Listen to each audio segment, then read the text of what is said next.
to Day 6. This is Professor Vinod Kumar. Sir, welcome to sir. Day 6 office కి మీరు వచ్చినందుకు thank you very much sir. Welcome. ముఖ్యంగా అమెరికాలో మీరు ఎంతకాలం ఎందుకు పోయారు, అసలు అమెరికాలో ఏం చేస్తున్నారు? ఎల్డీసీ డాక్టర్గా ఉండి ప్రాక్టీస్ చేస్తున్నారా, బిజినెస్ చేస్తున్నారా? రెండు ఉంటాయి సార్. ఒకదాంతో అంటే కొంత కష్టం ఉంటుంది ఎప్పుడైనా. By the ways doctor Mahesh Manda, నేను ఒక ప్రాక్టీసింగ్ ఫిజిషియన్ని. Basically we are from Karimnagar and currently live in overseas. So ఏంటంటే సార్, మనం యుఎస్ పోవడానికి ఫస్ట్ నేను యూకే పోయినట్టు. యూకే పోయినప్పుడు అప్పుడు కొంచెం జాబ్ సర్వైవల్ టఫ్ ఉండే. 2004 ఆ టైంలో యూకేలో కొంచెం జాబ్ క్రైసిస్ ఉంది. దాంతో నేను అప్పటికి యూఎస్ఎంఎల్ కూడా రాసినాను, కనుక అమెరికా వెళ్ళినాను. అక్కడ కొంత ప్రయత్నం చేసినాను. Over a period of time అట్లా సర్వైవ్ కొంచెం అంటే స్టూడెంట్ లాగా వెళ్ళినాను. కాబట్టి ఇంకా ఆ తర్వాత మనం అయితే కంపల్సరీగా మళ్ళీ మెడికల్ ప్రొఫెషన్కి అయితే రావాల్సింది. సో ఎంబీఏ లాగా వెళ్ళినట్టు ఇనీషియల్గా వెళ్ళినప్పుడు అది స్టూడెంట్ వీసా. ఇంకా ఆ తర్వాత అది చేసినాను. కొంత ఐటీలో ఇంట్రెస్ట్ ఉండే, అది కూడా కొంత చేసినాను, పార్ట్ ఆఫ్ మై ప్రోగ్రామ్తో. ఇంకా తర్వాత కెరియర్లో మెడికల్ ప్రాక్టీస్లో సెటిల్ అయిపోయినాను. ఇంకా తర్వాత ఇంకా మనం ఓవర్ పీరియడ్ ఆఫ్ టైం మన చుట్టూ ఉన్న ఫ్రెండ్స్ ఏం చేస్తుంటారో మనం కూడా కొంత ఇన్ఫ్లుయెన్స్ అవుతూ ఉంటాం. సో ఆ డ్యూ కోర్స్లోనే కొత్త బిజినెస్ కూడా స్టార్ట్ చేయడం జరిగింది. So I call my self like ఏం బిజినెస్ చేస్తున్నా అక్కడ? యాక్చువల్లీ కొంత చెప్పుకోవాలంటే ఐటీలో ఉందండి. అదేంటంటే నా మెడికల్ ప్రొఫెషన్ రిలేటెడ్ ఐటీ. అది ఇప్పుడు పేషెంట్ ప్రొఫైల్స్ ఉంటాయి చూసిండ్రా, అంటే డాక్టర్స్ ఇచ్చే ఇప్పుడు మెడికల్ హెల్త్ రికార్డ్స్తో పాటు ఇప్పుడు డాక్టర్ ఏబీసీ 4 డాక్టర్లు ఉంటారు. అట్లా కొన్ని ఫార్మసీస్ కొన్ని ల్యాబ్స్ ఉంటాయి, ఏబీసీ ల్యాబ్స్, ఇట్లా రకరకాలు ఉంటాయి కదా. సో వాళ్ళందరి దగ్గర నుంచి వచ్చిన మన పేషెంట్ డేటా ఎక్కడికో ఒక చోటుకి వెళ్ళాలి కదా. సో అది ఏంటంటే కొంతమంది డాక్టర్స్ ఎవరిది వాళ్ళ దగ్గరే పెట్టుకుంటారు, అడిగితే తప్ప దాన్ని ట్రాన్స్ఫర్ చేయరు. కానీ నేనేం చేస్తాను అంటే నేను వాళ్ళందరికీ నా పేషెంట్స్కి చేసిన అనేది మిగతా వాళ్ళకి చేయలేదు ఇంకా. సో నా పేషెంట్స్కి నేను ఒక యాప్ ఇచ్చినాను.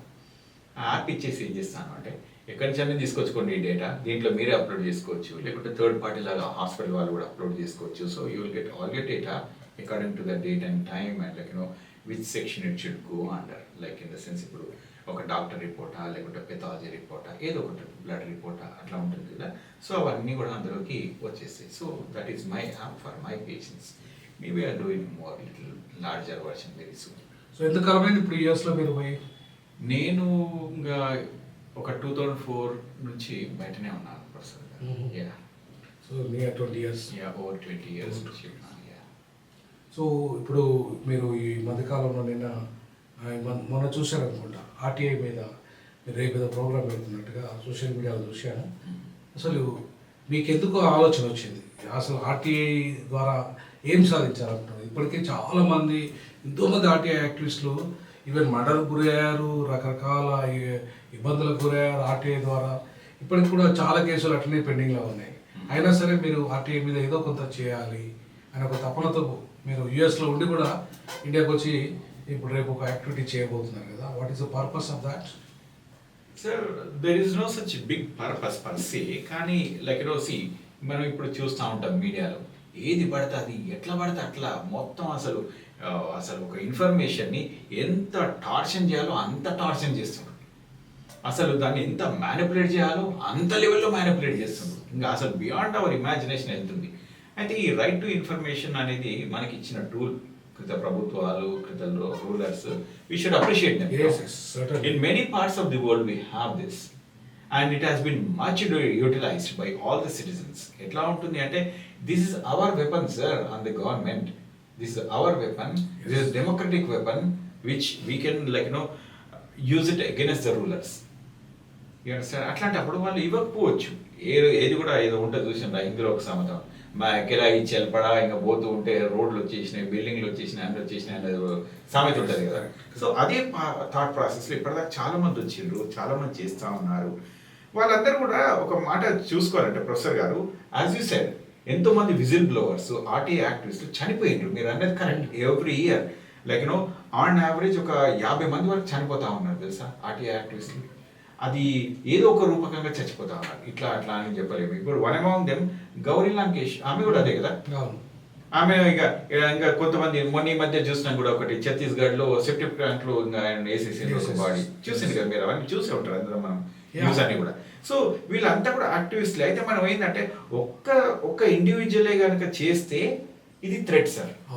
మరి అట్లాంటప్పుడు మనం ఒక 100 మంది సామూహికంగా ఒక్క దగ్గరకు వచ్చేసి మనం నిలబడినట్టయితే it is like it will give a big like source of empowerment to everybody. ఆ ఉద్దేశంతో నేను ఈ ఆర్టీఐ పిల్ ఒకటి మొదలు పెడతా ఉన్నాను. దాని పేరు జస్టిస్ యాక్సెస్ నెట్వర్క్, జెన్ అని, జనాల కోసం చేస్తుంది కాబట్టి జెన్ జస్టిస్ యాక్సెస్ నెట్వర్క్ అని చెప్పి ఈ ప్రాజెక్ట్ మొదలు పెట్టినాను. మీ అట్లాంటి వాళ్ళు కూడా సహకరిస్తూ ఉన్నారు, విచ్ ఐ రియలీ అప్రిషియేట్. ఎందుకంటే ప్రొఫెసర్ గారు మనం ఎన్ని రూపకంగా చూసుకున్నా కూడా we have to pay back to the society. ఎందుకు మరి we have to pay back to the society అంటే సొసైటీలో ఇవాళ మనం ఉన్నాం, రేపొద్దున మన పిల్లలు ఉంటారు. So what we are paying back to the society is automatically paying back to our own children. Yes. You understand? మనం వేసిన లెగసీ అది రేపు పొద్దున ఇంకొక విధంగా మంచిగా పనిచేస్తూ ఉంటుంది అందరికీ. ఎంతో మంది చనిపోతా ఉన్నారు, మీరు చెప్పింది కరెక్టే. అట్లాంటప్పుడు మనం వదిలిపెడితే మొత్తం దేశమే ఏమన్నా అవుతుంది కదా. ఇవాళ కనుక మీరు మీడియాలో చూస్తుంటే ఎట్లాంటి న్యూస్ అన్నీ వస్తూ ఉంది.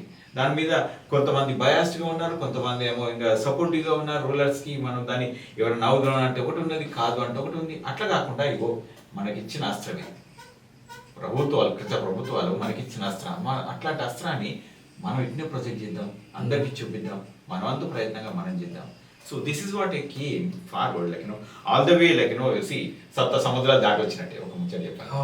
సప్త సముద్రాలు దాటి నా దేశం కోసం నేను ఏదో ఒకటి చేద్దామని నా వంతు ప్రయత్నంగా ఒకటి చేస్తాను, తప్పకుండా చేస్తాను నేను అది. అయితే అంత లాంగ్ డిస్టెన్స్లో ఉండి కూడా ఏం చేయొచ్చు అంటే still I hold Indian passport. నేను నా పాస్పోర్ట్ని మార్చలేదు, అది మార్చను కూడా. Sir though my children are born Americans, నేనైతే నాది మార్చుకోను, రైట్. కానీ దానివల్ల నాకు ఎంతో ఉపయోగం. So that like I can prove myself I'm still an Indian. I can like escort my citizens on the line of democracy. So ఇంకొకటి ఇప్పుడు ఈ మధ్యకాలం నిన్ననే అనుకుంటా, నిన్నను ఈరోజు రాహుల్ గాంధీ కూడా ఒక మాట ఏం చెప్పారంటే వ్యవస్థలన్నీ మ్యానిపులేట్ అవుతున్నాయి, డెడ్ అవుతున్నాయి. ఒక మాట చెప్పాలంటే మాల్ ప్రాక్టీస్ ఎక్కువైపోయింది. ఇప్పుడు ప్రధానంగా ఎన్నికల వ్యవస్థ అని చెప్పాడు. ఈ ఎన్నికల వ్యవస్థలో ఇవాళ మోడీ గారు, ప్రైమ్ మినిస్టర్ గారు మాల్ ప్రాక్టీస్ చేసి గెలుస్తున్నాడు. చాలా వరకు ఇది జరుగుతున్నాయి. వీటిలో విషయంలో కూడా ఆర్టీఐ ఈ మధ్యకాలంలో ఆర్టీఐలో కూడా చాలామంది అసలు ఎన్నికల్లో వచ్చిన ఓట్లు ఎంత, కౌంటింగ్ అయిన ఓట్లు ఎంత, అసలు ఈ ఎంతమంది ఓటర్స్ ఉన్నారు, జెన్యున్ ఓటర్స్ ఎంతమంది, ఫేక్ ఓటర్స్ ఎంతమంది, ఇట్లా ఇన్ఫర్మేషన్ అడుగుతున్నారు ఆర్టీఐలు అడిగారు. సో దాంట్లో ఇలా ఎన్నికల కమిషన్ ఇవ్వకపోయింది యాక్చువల్గా. కరెక్ట్. ఎందుకు అంటే అక్కడ కొంత మ్యానిపులేషన్ జరిగింది కాబట్టి. సో అదే విషయాన్ని ఇవాళ రాహుల్ గాంధీ గారు చాలా స్పష్టంగా చెప్పారు. మహారాష్ట్రలో ఒక ఆర్టీఐ యాక్టివిస్టు ఇవాళ ఈ ఇన్ఫర్మేషన్ అడిగినప్పుడు ఆయనకు వచ్చిన దాంట్లో ఏంటంటే 6.5 లక్షల ఓట్లల్లా 1.5 లక్షల ఓట్లు fake. Sorry for correction, 75,000 something, 79,000 మొత్తానికైతే అట్లా ఆ రకమైన ఇప్పుడు మ్యానిపులేషన్ జరుగుతుంది. మన ఏపీలో జరిగిన ఎన్నికలు కూడా చాలా మంది కూడా ఒక 26 లక్షల ఓట్లు గల్లంతాయి. సో అట్లా అంటే ఇవన్నీ కూడా ఆర్టీఐలో చాలా మంది అడిగి ఎన్నికల కమిషన్ నుండి రాబట్టిన ఇన్ఫర్మేషన్ ప్రకారంగానే కేసులు వేశారు. చూడండి అంటే ఆర్టీఐ ఎంత పని చేస్తుంది. కరెక్ట్ ప్రొఫెసర్ గారు. అంటే ప్రతి వ్యవస్థని ఇవాళ అక్కడ జరుగుతున్న లోటుపాట్లని బయటికి తీయాలంటే RTI is a weapon to transform the institutions and the society. So కాబట్టి ఈ వెపన్ను ఇవాళ మీరు ప్రజల కోసం ఎడ్యుకేట్ చేయడానికి, దాన్ని వాడడానికి రేపు మీటింగ్ జేఏ అని అనుకుంటా, justice access network. So so it is a good effort. ఖచ్చితంగా మీ ఎఫర్ట్ నెరవేరాలని, తప్పకుండా రానున్న రోజుల్లో మీతో కలిసి పనిచేయడానికి మేము ఇప్పుడు నేను ఎట్లాగో ఈ ఆర్పిఐ స్టేట్ ప్రెసిడెంట్గా తీసుకుంటున్నాను. భీమ్రావ్ అంబేద్కర్ ఈ 17th పోతుంది ప్రెసిడెంట్గా. కాబట్టి నా పర్పస్ కూడా ఇదే మేజర్గా, ఎందుకంటే ఒక లా ప్రొఫెసర్గా ఉన్నాను కాబట్టి నా స్టూడెంట్స్ వేలాది మంది ఉన్నారు కాబట్టి లాలో. సో ఈ లాయర్స్ అనే వాళ్ళు కనుక ముందుకు వస్తే వ్యవస్థ చాలా వరకు బాగుంటుంది. ఎందుకంటే ప్రతి చట్టాన్ని ఇంటర్ప్రిట్ చేయాల్సింది లాయర్స్, కోర్టులలో కేసు వేయాల్సిన లాయర్స్, మీరు తీసుకున్న ఆర్టీఐ ఇన్ఫర్మేషన్ కూడా దాన్ని రేపు కోర్టులో ఛాలెంజ్ చేయాల్సింది కూడా లాయర్సే. సో కాబట్టి లాయర్స్లో ఎక్కువ మందిని మీరు మొబిలైజ్ చేయగలిగి నేను కూడా నా స్టూడెంట్స్ని కూడా బాగా ఈ యాక్టివిజంలోకి తీసుకెళ్దాం. తప్పకుండా వేలాది మంది స్టూడెంట్స్ ఉన్నారు నాకు. సో వాళ్ళందరినీ కూడా ఆర్టీఐ యాక్టివిస్టులుగా కూడా పార్ట్ టైం, ఎందుకంటే దే ఆల్సో బెనిఫిట్స్. ఇన్ఫర్మేషన్ ఉంటేనే కోర్టులో కేసు చేయడానికి వీలైతే కదా. కాబట్టి ఇప్పుడు చాలా ఇష్యూస్, ఫర్ ఎగ్జాంపుల్ నేను ఈ మధ్యకాలంలో ఆర్టీఐలో తీసుకున్న వాటిలలో మేజర్ ఇష్యూస్లలో ప్రధానంగా ఒకటి అసైన్ ల్యాండ్స్. నాకు దగ్గర ఎంత ఇన్ఫర్మేషన్ ఉంది. తర్వాత నేను ఈ లెదర్ సంబంధించి ఏవైతే ల్యాండ్స్ అలాట్ అయినాయో, ఏమంటారు దాన్ని, లిడ్ క్యాప్ కోసం, ఎస్టాబ్లిష్మెంట్ కోసం దళితులకు అలాట్ అయిన ల్యాండ్స్ కూడా ఇంతవరకు యూజ్ కాలేదు, 100 ఎకరాలు. సో దాని ఇన్ఫర్మేషన్ తీసుకున్నాము. ఈ రెండింటి మీద కూడా నేను కూడా కేసు చేయాలని చూస్తున్నాను. ఈ మధ్యకాలంలో హైకోర్టులో కూడా కేసు చేయాలని కొన్ని ప్రోగ్రామ్స్ చేశాను, awareness programme. But it is not work out. హైకోర్టులో అల్టిమేట్గా వేస్తే కొంత ప్రభుత్వంలో చలనం వస్తుందేమో అనే ఒక ఆలోచన ఉంది. అదంతా కూడా నేను కూడా ఆర్టీఐ ద్వారా తీసుకున్న information, for your kind information. So కాబట్టి ఆర్టీఐ అనేది ఎంత గొప్ప వెపన్ అంటే, ఇవాళ మన సమాజంలో 24 లక్షల ఎకరాలు దళితుల భూములు, పేదల భూములు మ్యానిపులేట్ అయినాయంటే ఆ ఇన్ఫర్మేషన్ నేను ఆర్టీఐ ద్వారా తీసుకోగలిగాను. సో కాబట్టి ఆర్టీఐ చాలా అద్భుతమైన weapon. Thank you very much sir. అయితే ఇక్కడ ఒకటి చిన్నది, ఇది ఏ సిటిజన్ వాడుకోవచ్చు సార్. ఇప్పుడు మీరు లాయర్స్ అని చెప్పిన చూసిందా, అంటే they are very well educated in that area కాబట్టి like they can come forward much in front of, వాళ్ళ ఫ్రంట్ లైన్ లో ఉంటారు, రైట్. ఇంకా మనం అట్లాగే చూసుకుంటే జర్నలిస్ట్ కూడా బాగా పనిచేస్తారు. Because like you can give the information, correct information to everybody in the society. అందరికి సొసైటీలో అందరికీ ఇవ్వడానికి వీలవుతుంది. అట్లాగే మనట్లాంటి ఎడ్యుకేటెడ్ పీపుల్ మనం ఏమైనా సొసైటీకి చేద్దాము అని అనుకుంటే కూడా that will be much useful. చాలా మంది టీచర్లు కూడా చేస్తా ఉన్నారు. నాకు తెలిసిన ఒక మంచి మిత్రుడు లైక్ అష్రాఫ్ అని అతను ఉంటాడు. హీఈస్ సిర్పూర్ కాగజ్ నగర్. నాకు మంచి మిత్రుడు అతను. 40,000 ఆర్టీఐలు వేసిండండి. 40,000 ఆర్టీఐలు వేసిండు. యుద్ధం చేస్తా ఉన్నాయి ఒంటరిగా. ఎన్నోసార్లు సస్పెన్షన్కి గురయ్యి కూడా వచ్చేసిండు ఆయన. కానీ అయినా సరే ప్రజల శ్రేయస్సు కోసం ఆయన తాపత్రయపడతా ఉన్నాడు. అంటే just sorry to take out his name, but I'm telling you, అట్లాంటి వాళ్ళు నిజంగా దేశం కోసం సేవ చేద్దాము అనుకునే వాళ్ళు చాలా మంది ఉన్నారు. అయితే ఇందులో ఆయన ఒక్కడే కాదు, ఇంకా మిగతా వాళ్ళ కొంతమంది ప్రొఫెసర్లు నాకు తెలిసిన వాళ్ళు కూడా ఉన్నారు who are like RTI active. So anybody can be part of it. That is one thing. And second thing, ఇప్పుడు మీరు పిల్ వేస్తున్నా అని చూసిండ్రా, ఇది లిడ్ క్యాప్ దానిపైన, అసైన్డ్ ల్యాండ్స్ పైన. సార్ అది ఒక మాట చెప్పాలి అంటే, ఆ అసైన్డ్ ల్యాండ్స్ అనేది ఎంత ఇంపార్టెంట్ అంటే, ఇవాళ మీరు ల్యాండ్ కనుక చూస్తే ఇప్పుడు మీరు రాహుల్ గాంధీ మాట అవుతుంది కాబట్టి ఒక మాట చెప్తాను. మొన్న ఆయన ఒక ప్రెజెంటేషన్ ఇచ్చింది ఎక్కడో ఒక చోట, నేను పేపర్లో చూసినాను. అది బాంబేలో ఒక ఇల్లు కొనుక్కోవాలంటే 30%, అది top 5% of the people, like somebody who's a professional like you and me, ఒక top 5% of the people 30% of their income they have to pay over 100 years to own that property. ఒక ఇల్లు కొనుక్కోవాలి అంటే అట్లా ఉంది సిచ్యువేషన్. సో ల్యాండ్స్ అన్నీ అట్లా వెళ్ళిపోతా ఉన్నాయి. అదే నావి ముంబై కారిడార్లో మరి అంబానీకి 9 రూపాయలు పర్ స్క్వేర్ ఫుట్ చొప్పున ఒక 5,000 ఎకరాలు వచ్చేసింది. అంటే అట్లాంటి వాళ్ళకు సరే వాళ్ళు బిజినెస్లు పెడతారేమో, that's okay, but not for 9 rupees per se. You understand? కొంత నామినల్ ప్రైస్ తీసుకోండి. ఇప్పుడు బయట మార్కెట్ 10,000 ఉంటే నువ్వు ఒక 5,000 తీసినావు అంటే ఒక రీజనబుల్.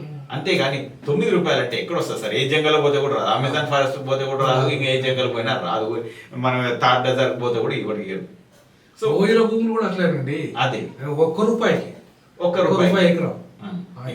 ఇప్పుడు అట్లాగే మీరు కనుక చూసినట్టయితే ఇన్ఫోసిస్ వాళ్ళకి ఆంధ్రప్రదేశ్లో 21 ఎకరాలు 99 రూపాయలు ఏమో sir, subject correction, small correction. So అట్లాంటి డబ్బులు కూడా వెళ్ళిపోతున్నాయి సార్. అంటే మనం చెప్పడానికి కూడా చాలా ఇబ్బందిగా ఉంది. మీరు తీసుకున్న టాపిక్ చాలా బ్రహ్మాండమైన టాపిక్. లైక్ ఈ ల్యాండ్స్ అనేది ఆపకపోతే అసలు జీవించడం కష్టం. నీడ లేదు సార్. ఒక పక్షికి ఉంటుంది ఇల్లు, ఒక ఇంకెక్కడన్నా జంగల్లో పోతే దానికి ఉంటుంది ఇల్లు. ఒక మనిషికి ఇల్లు ఉంటుందా? మరి ఒక మనిషికి ఇల్లు ఉండాలా లేదా? సమాజంలో కదా మనం బతుకుతుంది. సో ఇవన్నీ తెలుసుకోవడానికి ఆర్టీఐ అనేది బలమైన అస్త్రం. So I really appreciate like your efforts. మీరు దీనికి పూర్తిగా సహకరిస్తున్నందుకు నేను మీకు, మీ టీంకి అందరికీ థ్యాంక్ యూ వెరీ మచ్ అని చెప్తాను. నేను thank you. One second, sir. Thank you.